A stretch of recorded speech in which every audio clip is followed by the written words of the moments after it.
Hello दोस्तों, स्वागत है आपका आपके अपने यूट्यूब चैनल स्टडी विथ एजे में।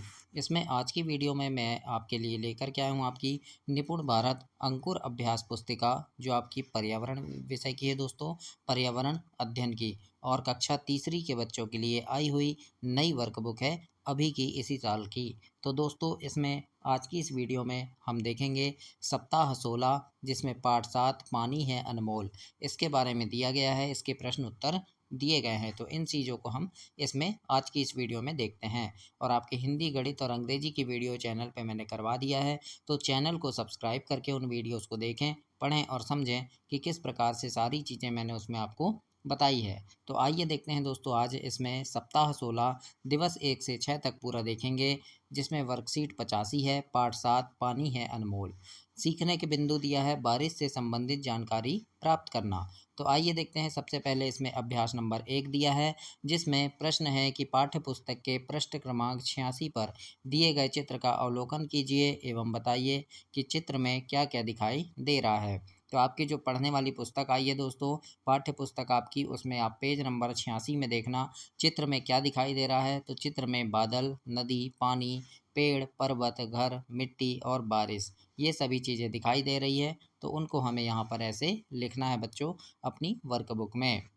अगला देखते हैं, चित्र कौन से मौसम से संबंधित है। तो इसमें लिखेंगे चित्र बारिश के मौसम से संबंधित है। तो इस प्रकार से आप अपनी वर्कबुक में ऐसे लिखेंगे और अभ्यास नंबर 1 को कंप्लीट करेंगे दोस्तों। अब हम आगे देखेंगे अभ्यास नंबर 2, जिसमें पूछा है आपने कई बार बारिश होते हुए देखी होगी, अनुभव के आधार पर बारिश के बारे में 3 बातें लिखना है। तो इस प्रकार से आप लिख सकते हैं कि बारिश में पेड़ पौधे हरे भरे रहते हैं, नदियों में बहुत पानी भरा रहता है ना। इस प्रकार से आपको लिख देना है प्रश्न नंबर 2 में। अब देखेंगे अभ्यास नंबर 3, इसमें लिखा है नीचे दी गई सूची में से आप बारिश से संबंधित शब्दों पर गोला लगाना है। तो बारिश से संबंधित शब्द क्या है, जैसे रेनकोट बारिश में हम पहनते हैं, बारिश में बौछार होती है, बारिश में इंद्रधनुष निकलता है ना, बारिश में हम छाता लेकर निकलते हैं। तो इन 4 शब्दों पर आपको ऐसे गोला लगा देना है जो बारिश से संबंधित है। तो ऐसे आपको अपनी वर्कबुक में कंप्लीट करना है दोस्तों। अब हम आगे देखेंगे अगला क्या दिया है इसमें, अभ्यास नंबर 4। अब अभ्यास नंबर 4 में क्या लिखा है। तो अभ्यास नंबर 4 में आपके लिए प्रश्न है कि आपने बारिश को ज़मीन पर सीधा या तिरछा गिरते हुए देखा होगा, कभी कभी बारिश की दिशा बदल जाती है, सोच कर लिखिए ऐसा क्यों होता है। तो इसके उत्तर में आप लिखना हवा के कारण बारिश की दिशा बदल जाती है। तो इस प्रकार से आप इसके उत्तर में लिखेंगे दोस्तों और इसे कंप्लीट करेंगे। अब हम देखेंगे अभ्यास नंबर 5। अभ्यास नंबर 5 में लिखा है सही विकल्प चुनकर लिखना है। तो यहाँ पर है जैसे बादल, धूप, बाढ़, सूखा, बूंदों, रेखा या चादर। तो इन शब्दों को हमको सही जगह पर लिखना है, खाली स्थान में भरना है दोस्तों। तो इसमें देखो, सबसे पहले यहाँ लिखा है तेज बारिश में पानी रेखा या चादर की तरह दिखता है। बारिश में आसमान में बादल छा जाते हैं। लंबे समय तक बारिश न होने से सूखे की समस्या हो सकती है।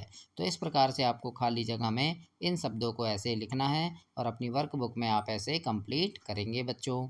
अब हम आगे देखते हैं क्या दिया है। तो आगे है इसमें दिवस 2, और दिवस 2 में लिखा है सीखने के बिंदु वर्षा जल की जानकारी प्राप्त करना। और इसमें अभ्यास नंबर 1 है बच्चों, और जिसमें आपके लिए प्रश्न है आपके द्वारा पढ़ी या सुनी हुई बारिश की कोई कविता या गीत लिखिए। तो आप इसमें लिख सकते हैं कोई भी कविता, जैसे जब जब पानी आता है पत्ते फूल खिलाता है, बरखा रानी आई है रिमझिम पानी लाती है। तो इस प्रकार से आपको कोई भी एक कविता ऐसे लिख देना है दोस्तों। अगर आपको कोई कविता याद है तो वो भी आप इसमें लिख सकते हैं। अब हम देखते हैं अभ्यास नंबर 2, जिसमें पूछा है बारिश का पानी धरती या भूमि पर गिरता है, कुछ समय बाद धरती या भूमि सूख जाती है, बताओ पानी कहाँ चला जाता है। तो इसके उत्तर में आप लिखिएगा कि बारिश का पानी मिट्टी में अंदर या फिर नदियों में चला जाता है। इस प्रकार से आप अभ्यास नंबर 2 के उत्तर में लिखेंगे।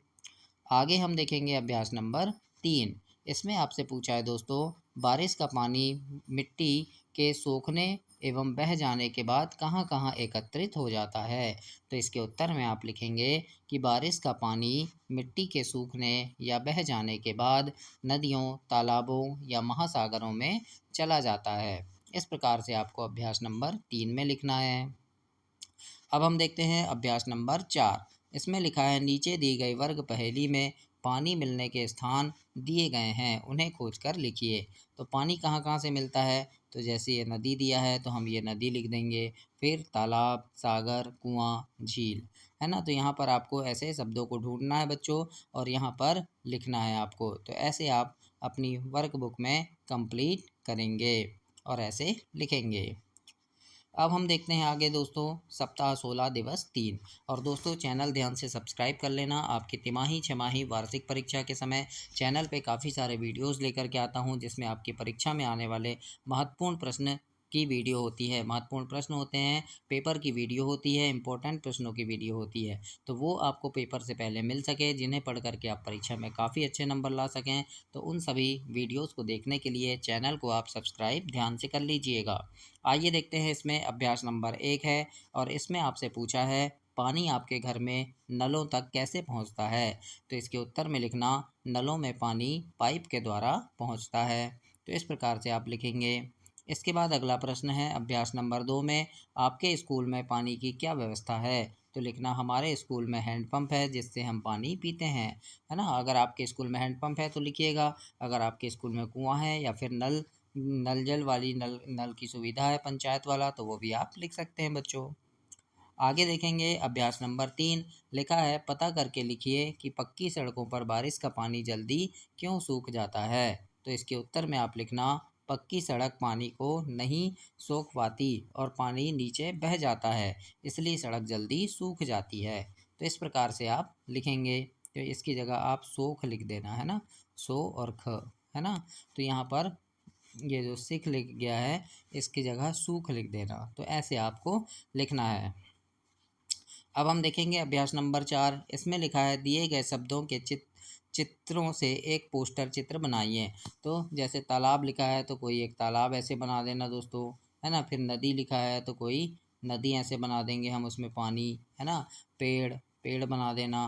फिर पशु पक्षी, तो इसमें कोई चिड़िया बना देना। तो इस प्रकार से यहाँ एक चित्र आपको यहाँ नहीं बनाना है, वो एक पोस्टर बनाना है, आपको अपने स्कूल में बनाकर लेकर जाना है ड्राइंग शीट में, है ना। तो ऐसे आप अभ्यास नंबर 4 को कंप्लीट करेंगे। आपके शिक्षक आपसे बताएंगे कोई पोस्टर बनाने, तो आपको बनाकर लेकर जाना है स्कूल में। अब हम आगे देखेंगे क्या दिया है, दिवस 4। दिवस 4 में दोस्तों अभ्यास नंबर 1 है और इसमें पूछा है आपसे कि आपने अपने गांव शहर में पानी की बड़ी बड़ी टंकियां देखी होगी, सोच कर लिखिए कि उन टंकियों में पानी कैसे पहुंचता है। तो इसमें लिखना, उन टंकियों में पाइप के द्वारा पानी पहुंचाया जाता है। इस प्रकार से आप लिखेंगे बच्चों। अब हम देखते हैं अभ्यास नंबर 2। इसमें लिखा है, कुएं से पानी निकालने के 2 तरीके लिखिए। तो लिखना, कुएं से बाल्टी के द्वारा या मोटर लगाकर पानी निकाल सकते हैं। तो ऐसे आपको लिखना है अभ्यास नंबर 2 में। अब देखते हैं अभ्यास नंबर 3। इसमें पूछा है, आपके घर पानी नल, कुएं, नदी या झील किससे आता है, पता करके लिखिए। तो इसमें लिखना, हमारे घर में नल और कुएं के द्वारा पानी आता है। इस प्रकार से लिख सकते हैं, या आपके घर और कोई साधन से आता है तो उसके बारे में भी आप लिखेंगे। देखेंगे अभ्यास नंबर 4, रिक्त स्थानों को भरिए। तो खाली जगह में आपको सही शब्द लिखना है। जैसे पहला है, घरों में पानी टंकी में इकट्ठा किया जाता है, टंकी तक पाइप से पानी पहुंचाया जाता है और कुओं से पानी निकालने के लिए घिरनी का उपयोग किया जाता है। तो इस प्रकार से आपको अभ्यास नंबर 4 में लिखना है दोस्तों, और ऐसे कंप्लीट करना है। और दोस्तों, आपको वीडियो कैसी लग रही है कमेंट करके ज़रूर बताइएगा, और आप किस स्थान से, किस जगह से, कौन से गांव, कौन से शहर से इस वीडियो को देख रहे हैं, शहर का नाम कमेंट करके बताइएगा मुझे, ताकि मुझे भी पता चले कि आप लोग कहाँ से हैं। आगे देखते हैं अभ्यास नंबर 5। इसमें आपसे पूछा है दोस्तों, निम्नलिखित कथन में सही क्रम को पहचान कर सही का निशान लगाना है। सही क्रम को आपको पहचानना है।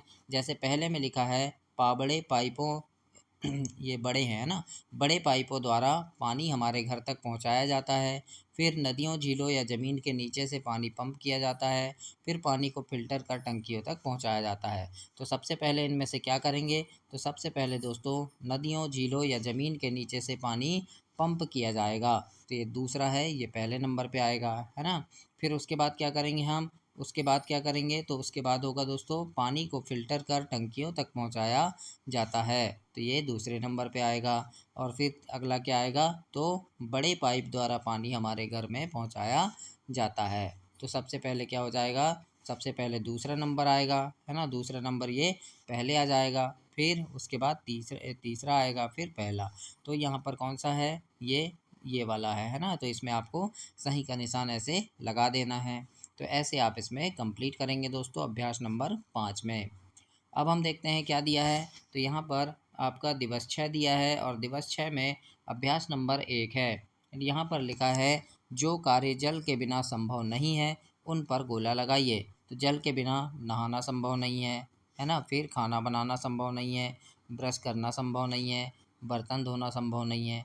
तो इन शब्दों पर आपको ऐसे गोला लगाना है, इन काम पर आपको ऐसे गोला लगा देना है बच्चों। तो ऐसे आप इसे कंप्लीट करेंगे। अब देखेंगे अभ्यास नंबर 2। इसमें लिखा है यदि किसी दिन आपको बिल्कुल पानी ना मिले तो आपको कौन कौन सी समस्याओं का सामना करना पड़ सकता है। तो इसमें लिखना हमें नहाने, खाना बनाने, ब्रश करने, कपड़े धोने व पीने के पानी की समस्या हो जाएगी। इस प्रकार से आप अभ्यास नंबर 2 के उत्तर में लिखेंगे दोस्तों। अभ्यास नंबर 3 देखते हैं। इसमें पूछा है पानी को बचाकर रखना क्यों आवश्यक है। तो इसमें लिखेंगे पानी हमारे लिए अनमोल है, बिना पानी के हम जीवित नहीं रह सकते हैं, इसलिए पानी की बचत करना बहुत ज़रूरी है। इस प्रकार से आप अभ्यास नंबर 3 के उत्तर में लिखेंगे दोस्तों। आगे देखेंगे अभ्यास नंबर 4। इसमें आपसे पूछा है वर्ग पहेली से पानी की आवश्यकता से संबंधित शब्द ढूंढें। जैसे धोना, फिर पीना, है ना, ये पीना लिखा है। फिर नहाना, है ना, ये नहाना ये लिखा है। तो इनको ऐसे ढूंढना है और लिखना है, जैसे धोना, पीना, नहाना, खाना और सींचना। तो ऐसे आप अपनी वर्कबुक में कंप्लीट करेंगे। अभ्यास नंबर 4 में ऐसे कंप्लीट करना है बच्चों। आगे देखते हैं अभ्यास क्रमांक 5। इसमें लिखा है अपने घर के बड़ों से पता करके लिखिए कि उनके समय में उन्हें पानी कहाँ से मिलता था। तो इसके उत्तर में लिखना कि पहले के समय में पानी कुओं, हैंडपंपों, नदियों, तालाबों या नहरों से प्राप्त होता था। तो ऐसे आपको प्रश्न 1 में लिखना है। दूसरा देखते हैं। इसमें लिखा है घर में वे पानी का रखरखाव कैसे करते थे। तो इसमें लिखेंगे पहले के समय में पानी को घड़ों, बर्तनों या भूमिगत टंकियों में संग्रहित किया जाता था। इस प्रकार से आपको दूसरे में लिखना है। तो ऐसे आपको ये कंप्लीट करना है बच्चों। अब हम देखते हैं दिवस 6। इसमें अभ्यास नंबर 1 दिया है दोस्तों और इसमें पूछा है बारिश होने वाली है, इसका अनुमान आप कैसे लगा लेते हो, सोचकर लिखना है। तो उत्तर में लिखना तेज हवाएं चलना, बिजली का चमकना और बादलों का गरजना, और मौसम को देखकर हम बारिश होने का अनुमान लगा लेते हैं। इस प्रकार से आपको अभ्यास नंबर 1 में कंप्लीट करना है और अपनी वर्कबुक में लिखना है। अब दूसरा देखेंगे अभ्यास नंबर 2। इसमें लिखा है बारिश का पानी कहाँ कहाँ एकत्रित होता है। तो इसमें लिखेंगे नदियों, झीलों, तालाबों और कुओं, महासागर में बारिश का पानी इकट्ठा होता है। ऐसे आपको लिखना है अपनी पुस्तक में। तीसरा प्रश्न है घर में पानी की व्यवस्था दर्शाने के लिए एक टंकी से पाइप और नल को जोड़ते हुए एक चित्र बनाना है। तो आपको एक टंकी यहाँ पर बना देना है, ऐसे चित्र बना देना दोस्तों एक टंकी का, है ना, और वहाँ से एक यानी पाइप को ऐसे जोड़ते हुए, है ना, एक चित्र आपको बनाना है। ये पाइप बन गया, है ना। तो इस प्रकार से आपको एक टंकी का चित्र और ऐसे पाइप यहाँ पर बना देना है। तो ऐसे आप इसमें कंप्लीट करना है दोस्तों। तो यहाँ सुंदर सा एक चित्र बना देना, आपकी पुस्तक में बना है, उसमें से देखकर आप बनाएंगे। अभ्यास नंबर 4 में देखते हैं। इसमें लिखा है कुओं में पानी कहाँ से आता है और कुएं से पानी कैसे निकाला जाता है।